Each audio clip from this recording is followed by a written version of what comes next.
Laurence Piane, on vient de voir Marie-France Faton, si durement touchée, nous dire qu'elle arrive malgré tout aujourd'hui à être heureuse. Vous pouvez le dire aussi?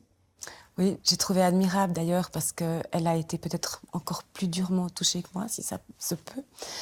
Et j'ai trouvé admirable la façon dont elle dit ça. Et c'est vrai que je peux dire la même chose.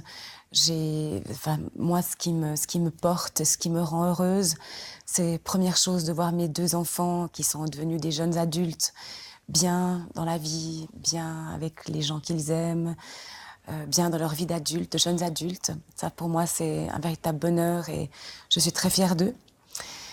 Et je suis heureuse aussi. Et vous avez cette fondation, donc la fondation Yann et Oscar, du nom de vos deux enfants, et vous construisez des écoles dans des régions de Thaïlande, plutôt dans le nord, très défavorisées. En effet, la mission de la Fondation, c'est vraiment d'améliorer les conditions de vie et de scolarisation d'enfants très défavorisés.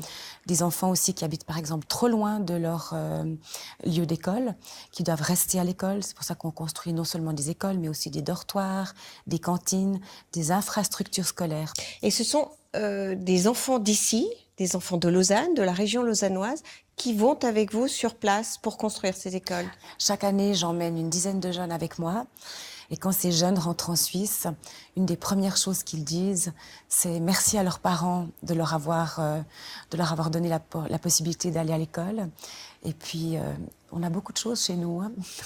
Ils sont encombrés par trop de choses. Ils réalisent à quel point on vit dans l'opulence par rapport à ces gens sur place. Donc, dans le fond, le message que vous donnez un peu ce soir, c'est que, quels que soient les coups du sort, les coups du destin, les drames que l'on peut traverser, il y a toujours la force de vie, c'est ça? Oui, je pense.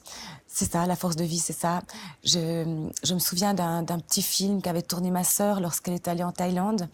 Tout était détruit, on voyait les gravats et on voyait une petite orchidée qui poussait sur un arbre détruit, mais il y avait une petite orchidée. C'est ça, en fait, je crois que la vie, elle prend toujours le dessus. On a appelé d'ailleurs ce sujet des coulisses de l'événement le voyage sans retour. On dit que chacun, même ceux qui sont rentrés de ces vacances-là, d'il y a 10 ans, a laissé une partie d'elle-même sur place. Vous êtes d'accord? Oui. Moi, je sais que j'ai clairement laissé mes deux enfants sur place. Ils sont dans mon cœur avant tout. Mais c'est vrai que quand je retourne là-bas, j'ai toujours une espèce de sensation de me rapprocher d'eux. Aussi une fierté lorsque je suis, par exemple, au cours de ces voyages avec des jeunes. Je me dis, sans Oscar et Yann, je ne serais pas là et je ne serais pas là avec ces jeunes.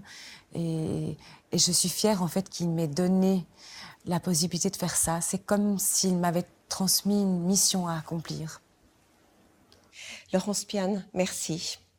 Et merci d'avoir été avec nous ce soir. Je rappelle que vous dirigez la fondation Yann et Oscar à Lausanne.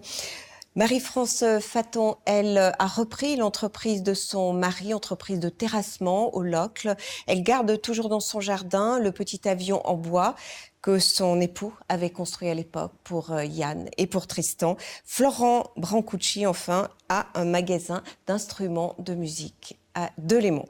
Voilà, c'est tout pour ce soir, pour les coulisses de l'événement. La prochaine édition, ce sera le 14 janvier. D'ici là, très bonne soirée à tous et très belle fin d'année à tous.